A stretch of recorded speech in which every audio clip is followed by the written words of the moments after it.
तो आपने ये कहा था कि जो दो चीजें हैं, मतलब एक राग है, एक द्वेष है। एक तो ये है, और एक आपने बोला था कि या तो आदमी आगे जाएगा या तो पीछे जाएगा। बिल्कुल, ये मन उसका दो ही दिशाओं में भागता है। हाँ। मन के दो ही ठिए है, या तो भूत में जाता है या भविष्य में जाता है, और उसमें से भी दो ही उसके डायरेक्शंस है। या तो वो अपने भविष्य की सुखद कल्पनाओं में खोता है, या भूत की सुखद कल्पनाओं में खोता है, और उसका आलम्बन करता है कि वाह कितना मजा आया था उस दिन पार्टी में, उस दिन वहां गए थे, कितना मजा आया था। या भविष्य में कि मैं वहां पचमढ़ी चला जाऊंगा, मैं वहां चला जाऊंगा तो कितना मजा आएगा।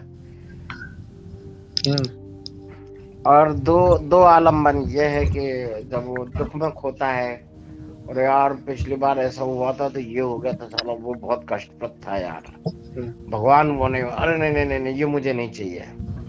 सुख को वो कलेजे से लगाना चाहता है और दुख को वो दूर भगाना चाहता है। तो विचलन यहीं से शुरू होता है। विचलन जो है वो सुख और दुख दो विकारों की संतान है। तो ये जब शुरू होता है तो आपके जीवन में फिर उथल पुथल मच जाती है। तो जो ये विधि है जिसको बशराक विधि कहती है, ये सुख और दुख को दोनों को समभाव से लेने के लिए आपके मानस को तैयार करती है। यहाँ एक मेरा प्रश्न ये है सर, हाँ, कि ये कितना स्वाभाविक है, मतलब ये अत्यंत अस्वाभाविक है।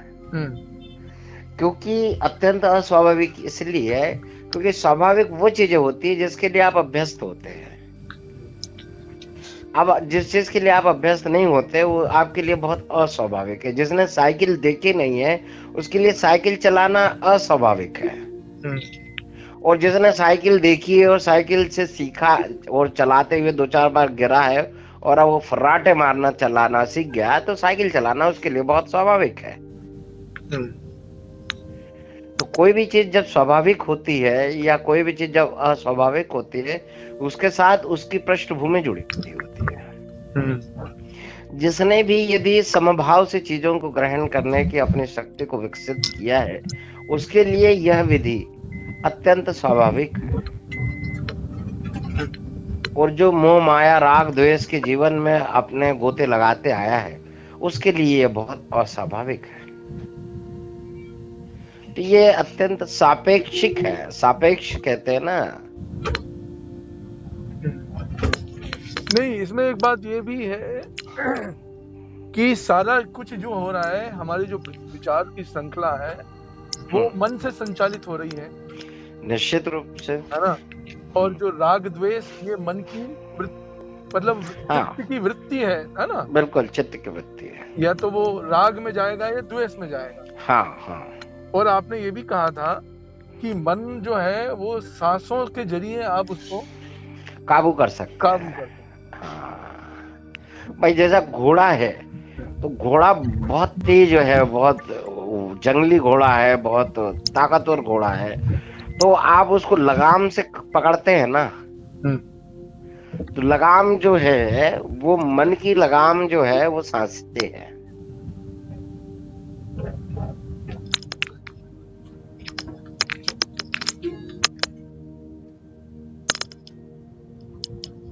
हेलो जी। नहीं, आप उस दिन ये बता रहे थे कि हम सांसों पे केंद्रित करते हैं, तो जब राग और द्वेष में हम सराबोर होते हैं तो फिर हम मन को कैसे कंट्रोल करें? इसके लिए आपने विधि जो बताई कि हम सांसों पे ध्यान को केंद्रित करें। बिल्कुल, हाँ। तो ये कैसे होता है? ये संभव है?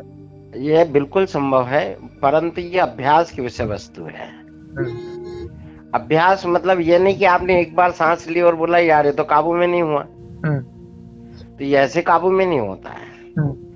क्योंकि मन अत्यंत शक्तिशाली भी है, अत्यंत विचलन का वो भी है, मतलब इतना बेकाबू है वो कि आप उसको नहीं पकड़ सकते हैं। भाई हाथी को आपने एक धागे से पकड़ने की कोशिश की या बहुत तेज दौड़ने वाले घोड़े को एक धागे से पकड़ने की कोशिश की, ये संभव नहीं। इसको बार बार अभ्यास का मामला है।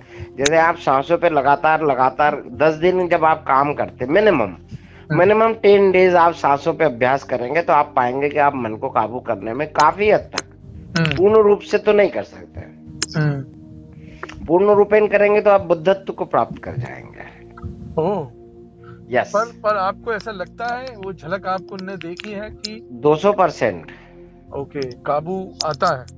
बिल्कुल आता है। सांकेतिक ही आएगा लेकिन काबू आएगा, मतलब प्रतीकात्मक आएगा, लेकिन 10 दिन में आपको सांसों पे काम करने के परिणाम सामने आ जाते हैं। जैसे जिसने चित्रकारी का कुछ भी नहीं सीखा है, यदि वो 10 दिन एक कैनवास पे रंग उकेरने लगेगा, पेंसिल चलाने लगेगा, तो वो कुछ चित्र बनाने के अनुकूल हो जाएगा। ये वैसे ही है जैसे कोई ये पेंटिंग सीखता है या म्यूजिक सीखता है या कोई भी चीज सीखता है, तो उसमें मिनिमम टाइम लगता है ना। या तो कोई जन्मजात पैदाइशी चित्रकार होता है या संगीतकार होता है या गायक होता है, तो उसको आप छोड़ दीजिए। पर एक साधारण मनुष्य की जब आप बात करते हैं तो उसको अपने मन को काबू पाने के लिए सांसों के जरिए यदि वो कोई परिणाम हासिल करना चाहता है तो एटलीस्ट उसको 10 दिन का यह प्रयोग करना होगा। और मजेदार बात यह है कि जब वो सांसों पे काम कर रहा हो तो बाहरी अवरोधों से उसे मुक्त होना पड़ेगा। जैसे कि ये टेलीफोन है, मोबाइल से, जैसे कोई बातचीत है, आप घर में आप साधना में बैठे हैं, आपने सोचा कि नहीं जाता मैं किसी शिविर में, कैंप में, और मैं अपने घर पे मौन का मैं पालन करूंगा। तो आप मौन का पालन करने बैठे हैं और आपकी पत्नी ने आवाज लगा दी, तो आप मौन का कितना पालन कर पाएंगे? आपको जवाब देना ही पड़ेगा। आपके बेटा बेटी पड़ोसी किसी ने भी आपको लगा दी। तो इसके लिए ये जो एकांत में जो शिविर बनाए जाते हैं, जो जैसे उदाहरण के लिए आप ये भदभदा वाला या वन विहार ये जो भी है, ये केरवा वाला आप देखते हैं, ये बहुत जंगल में बनाया गया कि आपको शोरगुल तक नहीं सुनाई दे बाहरी, और वहां अंदर कोई मशीनें या कोई चीजें इस तरह से नहीं चलाई जाती, और चलाई भी जाती तो आप लगातार जब ध्यान में आते हैं तो उन इक्का दुक्का आवाजों के आलम्बन पे आप टिक जाते हैं, तो आप उसके साथ भी सांसों पे प्रयोग करने लग जाते हैं। और कोई चीजें आपको बोलने के लिए मजबूर नहीं करती है। इसलिए जो आर्य मौन का पालन का उदाहरण दिया गया है वो इसलिए क्योंकि आपका मन जो है वो तत्काल प्रतिक्रिया देने के लिए व्याकुल रहता है। जैसे वहां यदि हम 10 दिन रहे, हमको 10 दिन मौन का कड़ाई से पालन करना पड़ा, तो हमारे में जो विचारों का उद्वेलन आ रहा था किसी चीज के प्रति, हमें जो चीजें वो कर रही थी, जैसे होता ही है कि आप किसी शादी में गए या किसी फंक्शन में गए तो आप क्या करते हैं, आपका एक जोड़ीदार होता है या आप बना लेते हैं, और वहां की कमियों के बारे में उस जोड़ीदार से आप अपना वार्तालाप शुरू कर देते हैं। तो जब आप वार्तालाप शुरू कर देते हैं तो आप ये पाते हैं कि आप उस चीज पे तो फोकस करना भूल गए जिसके लिए आए थे, वो फोकस आप दूसरी दीगर चीजों पे करते हैं, क्योंकि आपका मन जो है वो, मैंने आपको पहले भी बताया था, मनुष्य की स्वाभाविक वृत्ति है कि एक पहाड़ चढ़ना और कीचड़ भरे फिसलन भरे पहाड़ पे ऊपर चढ़ना, तो ऊपर चढ़ना बहुत कठिन काम है और नीचे फिसलना बहुत स्वाभाविक काम है। फिसलन बड़े पहाड़ पे आप किसको चढ़ाएंगे तो ग्रेविटी उसको नीचे ही लाएगी, तो आपके विकार आपको खींचते हैं। और आप, ग्रेविटी क्या है, आकाश और पृथ्वी के मामले में देखा जाए तो गुरुत्वाकर्षण का सिद्धांत है। एक एप्पल से गिरा हुआ पेड़, मतलब पेड़ से गिरा हुआ एप्पल धरती पे के आपके टिकेगा, ये ग्रेविटी है। ऐसे मनुष्य के जो विकार है, काम, वासना, ईर्ष्या, द्वेष, तमाम तरह के राग द्वेष ये जो भी है, ये आपको अपनी गिरफ्त में लेते हैं, उनमें ग्रेविटी है। तो जब आप मौन का पालन करते हैं तो काफी हद तक ये विकार आपके काबू में आ जाते हैं। नहीं तो ये तो बिल्कुल सच कहा आपने, आप काबू में आते हैं। और लेकिन उसके लिए मिनिमम कोई ऐसा समय नहीं है तय? मिनिमम समय तय है ना, 10 days। अच्छा भाई 10 दिन आप किसी शारीरिक कठिनाई में आए, डॉक्टर के पास गए, गले में टॉन्सिल है या बुखार है, तो पहले तो कोशिश आप ये करेंगे कि आपका टॉन्सिल बुखार जो भी है वो वैसे ही ठीक हो जाए। फिर आप कहीं काढ़ा, तो कहीं हल्दी का पानी, तो कहीं नमक का गरारे, कुछ ना कुछ चीजें आप करते हैं। फिर उसके बाद एक प्रयोग और करते हैं कि मेडिकल स्टोर पे जाके खुद ब खुद ही कुछ लेके खाने लग जाते हैं। फिर अंततः आप डॉक्टर के पास जाते हैं तो डॉक्टर क्या कहते हैं, 5 दिन तक ये दवाई लेनी पड़ेगी। 3 दिन, 5 दिन, 10 दिन, 15 दिन, महीना भर, जैसा आपका रोग है या जैसा डॉक्टर का चित्त है। डॉक्टर कमाई वाला है, क्या वाला है, तो वो डॉक्टर भी तय करता है बहुत सारी चीजें। तो जो प्रिस्क्रिप्शन देता है, जो फॉलो करना होता है, कुछ परहेज भी बोल देता है कभी कभी, वो इसके साथ ये मत खाना, वो मत करना, तो इसके बाद ही तो इफेक्ट आएंगे। एक इसमें छोटा सा उदाहरण मैं देना चाहता हूँ। कल जो आपके साथ संवाद हुआ, वो मेडिकल वाला, हाँ, तो मैं बहुत बारीकी से ये पूछना चाहता हूँ कि इस ट्रेनिंग में जाने के बाद आपके अंदर ये धीरजता आई, या जहां तक मुझे लगता है वो उतना धीरज आपके पास पहले ही से ही था? नहीं था इतना धीरज। अच्छा, इतना धीरज नहीं था। मैं वही माँ बहन करने की स्थिति में आ जाता था पहले। तो मैं फिर ये शुरू कर देता, हाँ तो मैं कंप्लेंट करूंगा, हाँ तो मैं इसको बोलूंगा, आपके कान लाल हो जाएंगे, आपके नथुने फड़कने लग जाएंगे, और आपकी आंखें चढ़ जाएंगी, और आपकी सांसें उखड़ जाएंगे। ये तमाम जो सिम्टम होते हैं, आपने देखा है क्रोध में ये सिम्टम होते हैं। जब अत्याचार होता है या कोई चीज गलत होती है आपके साथ में, तो आप ये महसूस करते हैं कि आपकी स्वाभाविक वृत्ति नहीं बची। ऐसा होता है कि नहीं होता है? आपने महसूस किया कि नहीं? बिल्कुल होता है। तो ये ट्रेनिंग के बाद भी काफी हद तक हो सकता है, पर जैसे 10 बार होता है, आमतौर पे 10 घटनाएं आपके साथ घटी, तो यदि आपने इसका प्रशिक्षण नहीं किया तो 10 बार इस तरह का रिएक्शन आप देंगे। लेकिन ट्रेनिंग के बाद में हो सकता है कि 10 में से आप 9 बार ही रिएक्शन दे। एक बार आपको याद आ जाए कि यार मैं कुछ ट्रेनिंग करके आया तो उसमें तो इसके बारे में कहा था कि ये तो अनित्य है, अनस्वर है, क्षणभंगुर है, ये तो हट जाएगी चीजें, ये स्थायी नहीं है। तो फिर आपने अपने द्वेष को काबू में कर लिया कुछ हद तक। 10 घटनाओं में से 9 घटनाओं पे आपने पूर्व की भांति प्रतिक्रिया दी, लेकिन एक घटना पे आप रुक गए। फिर आप रुक गए तो आपको थोड़ा ठीक लगा, फिर आपने ये 8वें पे कर दिया, फिर धीरे से आपने 7 बार कर दिया ऐसा। तो सर जब आप इसकी वृत्ति आप बढ़ाते जाएंगे तो आप ये पाएंगे कि आप 10 में से 10 बार गुस्सा नहीं कर पा रहे हैं। और यदि ऐसा हो गया तो ये चमत्कार है सर, क्योंकि जब आप क्रोध करते हैं ना तो आप अकेले क्रोध नहीं करते हैं। पहले तो आप अकेले ही करते हैं, आप ही आग अग्नि से जलते हैं क्रोध की, आप ही नाक कान बुड़बुड़ाते हैं, लेकिन आपके साथ आपकी पत्नी, आपकी बच्चा, कोई भी हो, वो भी आपके भय से कांप जाता है।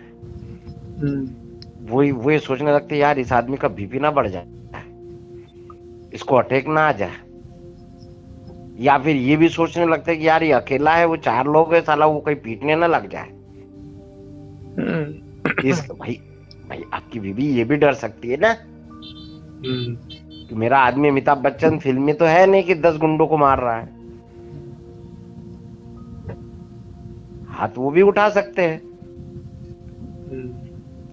तो ये जो आप एक भयभीत वातावरण निर्मित करते हैं, तो इससे आप बचने लगते हैं।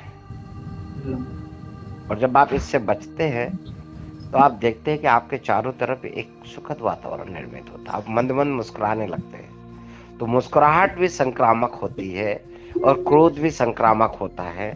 फर्क इतना होता है कि क्रोध के संक्रमण से सामने वाले भी जलते हैं उस अग्नि से, आपके अड़ोस पड़ोस वाले भी, और मुस्कुराहट के संक्रमण से आप भी शीतलता प्राप्त करते हैं और आपके सराउंडिंग लोग भी शीतलता प्राप्त करते हैं। तो श्रेयस्कर क्या है? श्रेयस्कर सबसे पहले मतलब आपका जोर है मौन रहने पर। मौन रहिए, मौन रहिए। मौन से क्या होता है, आपके अंदर सवाल उठता है और आपके अंदर ही जवाब मिलता है, क्योंकि आपको मनाही है ना किसी से बात करने की। लेकिन सर सक्रिय जीवन में ये कैसे संभव है? सक्रिय जीवन में पूर्ण रूपेण संभव नहीं है, यह आंशिक संभव है। और आपको ये बताइए कि आप कितना भी काम कर रहे हैं, कितने भी उलझनों में, ठीक है, आप पुलिस की नौकरी नहीं कर रहे, पुलिस की नौकरी कर रहे हैं तो आप अपराधी के साथ में मौन नहीं हो सकते, अपराधी के साथ में अहिंसक नहीं हो सकते। भाई आपको 3rd डिग्री लगाना ही है तो आपको क्रोध करना ही पड़ेगा। पर आप पूरे देश में, दुनिया में सारे लोग तो 3rd डिग्री वाले नहीं है ना। भाई आप यदि क्रोध नहीं करें तो आप कोशिश करके देखिए कि आप अपने घर परिवार में कौन कौन से काम है जो बिना क्रोध के कर सकते हैं, या आप क्रोध करने से आपने ऐसी कौन सी बड़ी महान उपलब्धि हासिल कर ली कि आप फला दिन आपने क्रोध नहीं किया होता तो आपकी एक डील खत्म हो जाती या आप बहुत बड़े नुकसान में आ जाते। हाँ, वो तो परिस्थिति है, मतलब एक परिस्थिति है, एक मनस्थिति है। क्रोध ये एक प्रकार का विकार है जिसपे आप नियंत्रण नहीं कर सकते, तो आप उसको अपनी दैनंदिनी की आवश्यकता बताते हैं या ग्रस्त जीवन का अपरिहार्य अंग बताते हैं। नहीं, इससे पहले आपने बहुत ही सटीक उदाहरण से बात को समझाने की कोशिश की।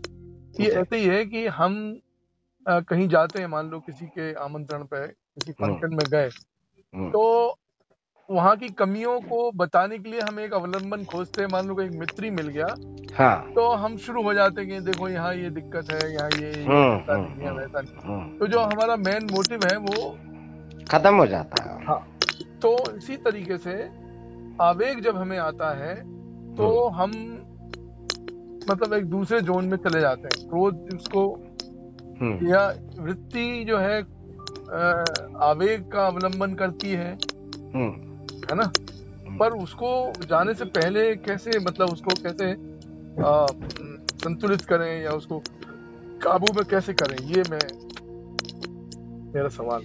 मतलब आवेग में जाने से खुद को कैसे रोकें? आवेग में जाने से खुद को रोकने के कई सवाल है या कई तरह के पैरामीटर्स हैं। जैसे उदाहरण के लिए आप कहीं भी गए, मान लो उदाहरण के लिए मैं उस शिविर में ही गया और मैंने वहां कमियों का सामना किया, तो मुझे पहला प्रश्न ये पूछना चाहिए था कि मैं यहाँ आया क्यों? क्या मैं जबरदस्ती लाया गया यहाँ पे? भाई आप जैसे कोई पागल खाने जाता है तो कोई मर्जी से तो जाता नहीं है, उसको घर परिवार के लोग, डॉक्टर मिलकर के पागल खाने में भर्ती करते हैं ना। ऐसा होता है कि नहीं होता है? हाँ, बिल्कुल। आप जैसे किसी बहुत निकटस्थ संबंधी के शादी ब्याह में गए तो ठीक है, आपको लगता है कि यार ये रिश्ते की मजबूरी थी जो मुझे आना था, वरना मैं नहीं आ सकता था, तो आप वहां कमियां खोज सकते हैं, स्वाभाविक है। लेकिन एक शिविर में बालाघाट में मैं गया और मैं वहां कमियां पाता हूं, तो मेरा पहला प्रश्न ये उठता है कि क्या मैं यहाँ जबरदस्ती लाया गया? नहीं, ये तो मेरा निर्णय था। दूसरा, क्या मुझे यहाँ से पीले चावल मिले थे या मैं चीफ गेस्ट बन के आया था? नहीं, मैं स्वयं आया। तो अब यहाँ कमियां हैं, तो अब मैं कमियों से क्या करूं?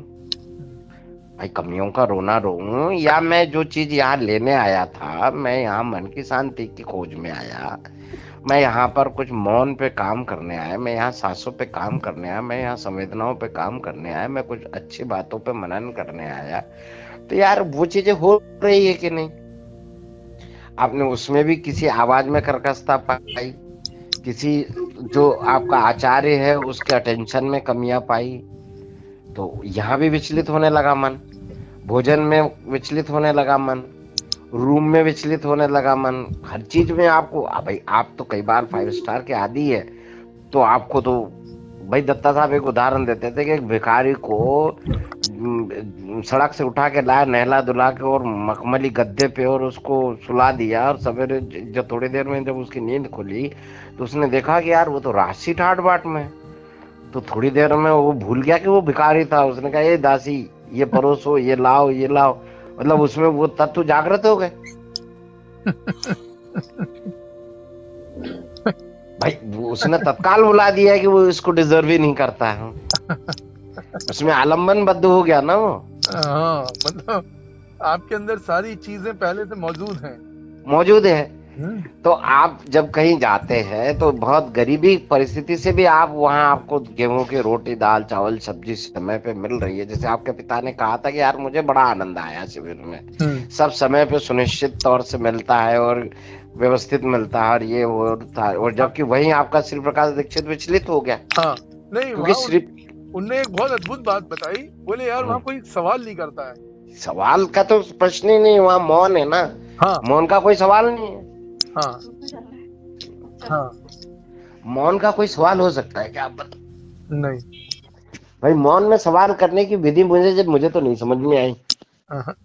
जब तक प्रश्नवाचक निगाहों से आप नहीं देखोगे तब तक मौन में आप किसी को नहीं खोज सकते।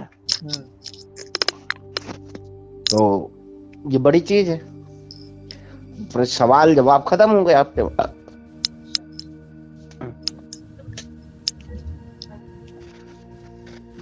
तो फिर से पॉइंट पे आते हैं कि आपके पिता को जहां आनंद आए वहां दीक्षित जी जो है विचलित होकर भाग गए। दीक्षित जी ने वहां की जो कमियां हैं उस पे ध्यान केंद्रित कर लिया। यार यहाँ ये कमियां, यहाँ ये कमियां हैं। तो उनको वहां से भागना बहुत कंफर्टेबल लगा। वहीं आपके पिताजी ने वहां की कुछ खूबियों पे ध्यान केंद्रित कर लिया। उनको वहां रुकना बड़ा अच्छा लगा। दीक्षित जी कुछ खो के आए, पिताजी आपके कुछ पा के आए। तो ये खोना और पाना बस यही है। धैर्य आपको देता है, अधीरता खोते हैं। तो जब मौन होते हैं तो बेसिक बात ये होती है कि आपका आत्मचिंतन शुरू होता है। आप देखें कि जीवन में जब भी आप किसी कठिन दौर से गुजरते हैं तो कई बार आप क्या बोलते हैं, यार मुझे अकेला छोड़ दो। तो अकेले में उसको कोई खजाना तो मिल नहीं रहा है, पर वो खुद से सवाल जवाब करना चाहता है, वो जस्टिफाइड होना चाहता है कि यार मैं सही था, मैं गलत था, मेरे को वहां ये बोलना था, नहीं बोलना था। आत्मचिंतन के दशा में पहुंच जाता है। और आत्मचिंतन ही आपको सही मार्ग दिखाता है। मैं आपको बहुत सारा झूठ बोल करके कन्विंस कर सकता हूँ, ये मेरी योग्यता हो सकती है। ये पर्सन टू पर्सन वेरी करने वाली योग्यता होती है। लेकिन खुद से आप झूठ बोलने की काबिलियत नहीं सीख पाते हैं। खुद से झूठ बोला जाना बहुत असंभव सी बात है। क्यों? क्योंकि आप खुद को जितना बेहतर जानते हो उतना आप किसी को जान सकते हो। क्या आप अपनी पत्नी को कभी नहीं जान पाओगे, आप अपने बेटे को कभी नहीं जान पाओगे पूर्ण रूपेण, लेकिन आप स्वयं को पूर्ण रूपेण जान सकते हैं। तो मौन आपको पूर्ण रूपेण जानने की दिशा में बढ़ाया हुआ पहला कदम है।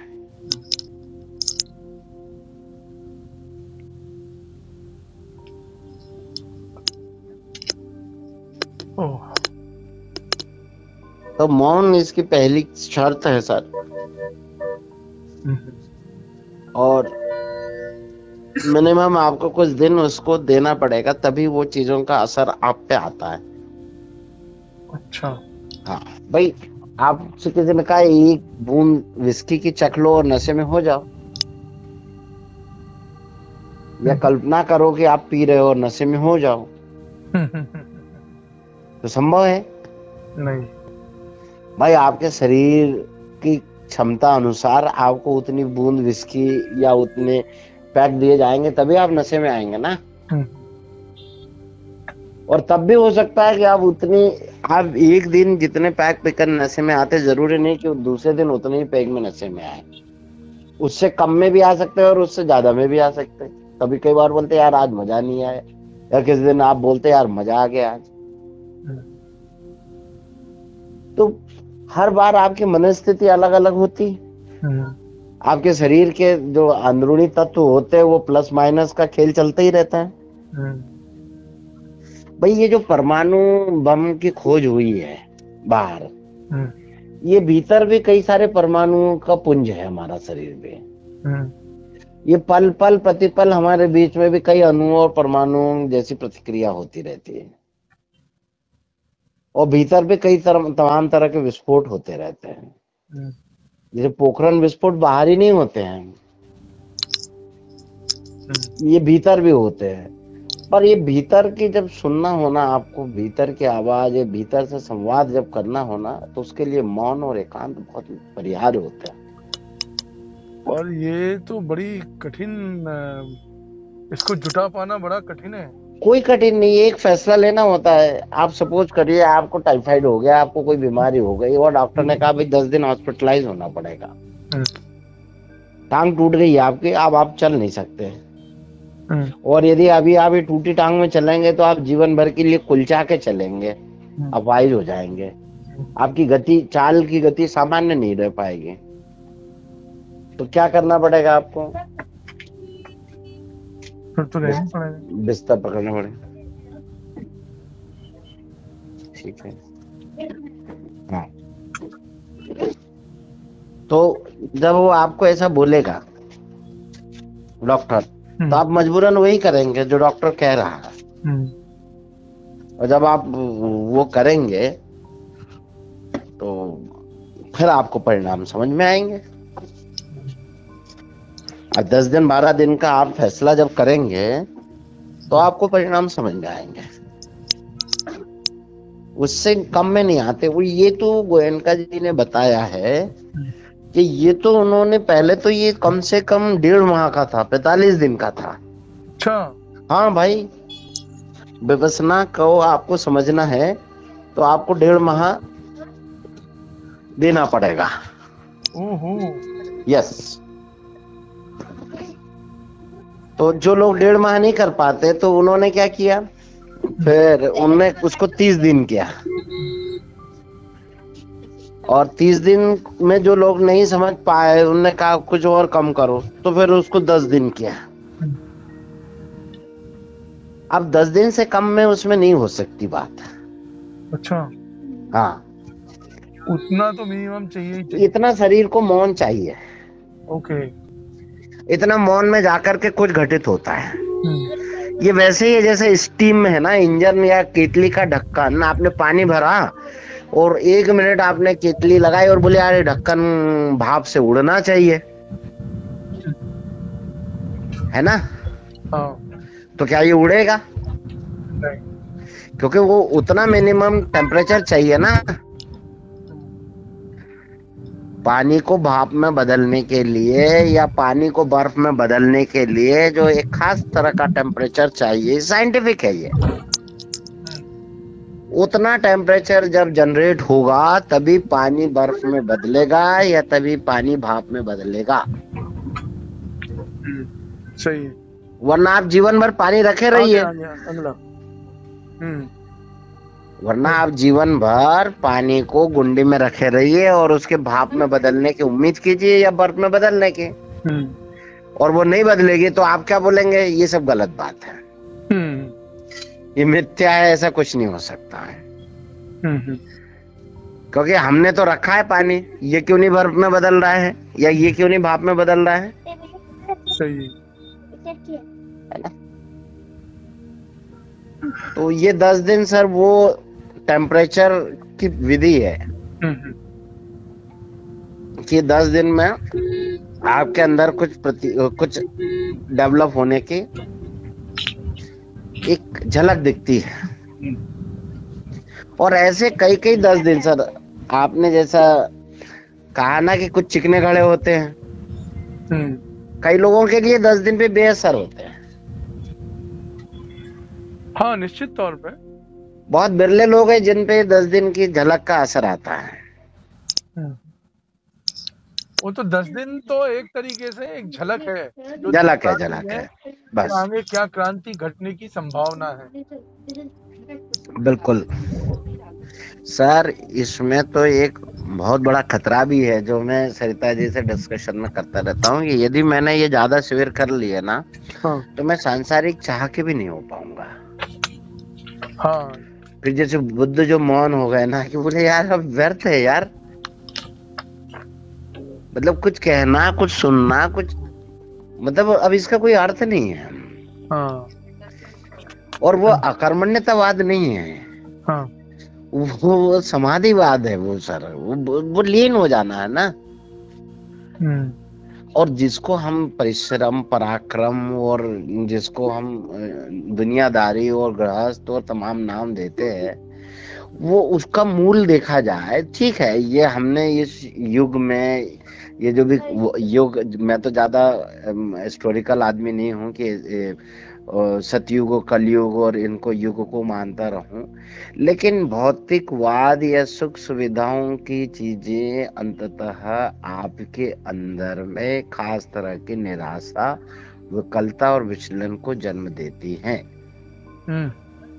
जितने आप भौतिकवादी हो जाएं, जितने आप सुविधा भोगी बन जाएं, आप में उसके लिए एक तरह का राग डेवलप होने लगता है और आप आत्मिक सुख से परे होने लगते हैं। अच्छा, अंततः आपको सब कुछ त्यागने वाला भाव चाहिए। सर, जिसको कई बार हम अंततः बोलते हैं, वो शुरुआत में घटित हो जाता है, युवावस्था में हो जाता है। कई लोग हमने देखे अपने जीवन में, अपन सोचते हैं कि यार मृत्यु 70-75, तो ठीक है यार, 70 तक मृत्यु होनी तो 65 तक तो हम ये बिल्डिंगें खरीदें, ये मॉल्स लें और ये सामान खरीदे भाई, फिर तो ये तो लिप्सा है ना, अंतहीन है। और फिर हम बोले कि यार 70 में अब हम जरा सांसों पे काम करते हैं और अब हम जो है वो अब इन सब से परे हो जाते हैं। तो क्या ये संभव हो सकता है? पर हम गृहस्थ जीवन में आए, हमने अपने पीछे संतानों की एक फौज खड़ी कर ली, 1 2 3 जितने भी हैं, तो अब हम इनको छोड़ के भी अब नहीं भाग सकते हैं। तो हम इसमें एक मध्यम मार्ग चुनेंगे कि जब तक हमारे दायित्व है तब तक हम मिनिमम गृहस्थ जीवन का पालन करेंगे। मतलब हम आए भी